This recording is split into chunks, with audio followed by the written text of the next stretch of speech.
Nella realizzazione della Tempesta, datata 1506 circa, Giorgione non disegnò ma dipinse direttamente sulla tela, iniziando una sostanziale rivoluzione pittorica. Almeno questo è quello che afferma Vasari. Non si sa dove Vasari abbia appreso questa notizia, ma è possibile che la sua affermazione sia attendibile. Già nella Pala di Castelfranco il disegno è appena accennato e sono i colori a tracciare i contorni degli oggetti, sono i colori a trasformare un'idea in un capolavoro. Nella Tempesta, Giorgione pone la figura umana ai margini di una struttura narrativa che mette al centro la natura. La sua cultura umanistica dà importanza all'essere umano in quanto parte della natura, ma non lo ritiene dominante su quest'ultima.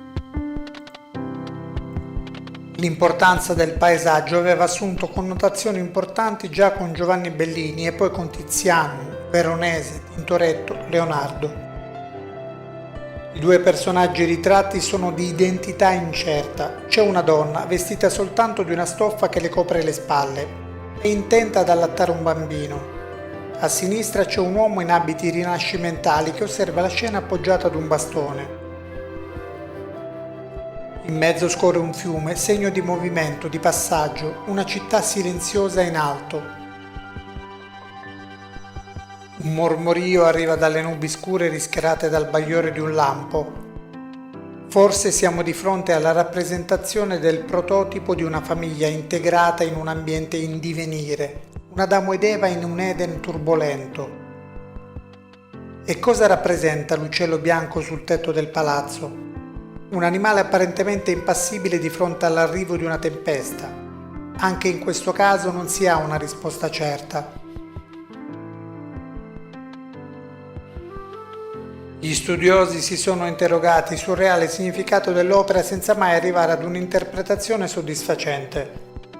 È possibile che l'artista abbia nascosto dei segnali interpretabili soltanto da chi ha gli strumenti per decifrarli. Nel Rinascimento era consuetudine che gli artisti celassero enigmi all'interno delle proprie opere. Ciò che pare evidente è la volontà da parte di Giorgione di mettere in risalto il paesaggio nella sua dimensione più preoccupante, una terribile tempesta in arrivo. I due protagonisti sembrano aggiunti quasi a voler riempire spazi vuoti, come se avessero un'importanza marginale. A conferma di ciò arriva una scoperta fatta all'inizio del secolo scorso attraverso una radiografia. L'esame ha evidenziato la presenza di una donna nuda seduta al posto dell'uomo, così come sopra il ponte transitava un personaggio con un fagotto legato ad un bastone. Contemplando il quadro con reverenza e attenzione si ha l'impressione che non voglia raccontare una storia precisa, ma una serie di fatti, forse sconnessi tra loro, in equilibrio tra realtà e una dimensione sconosciuta, vibrante su un piano diverso e difficilmente sintonizzabile con il nostro.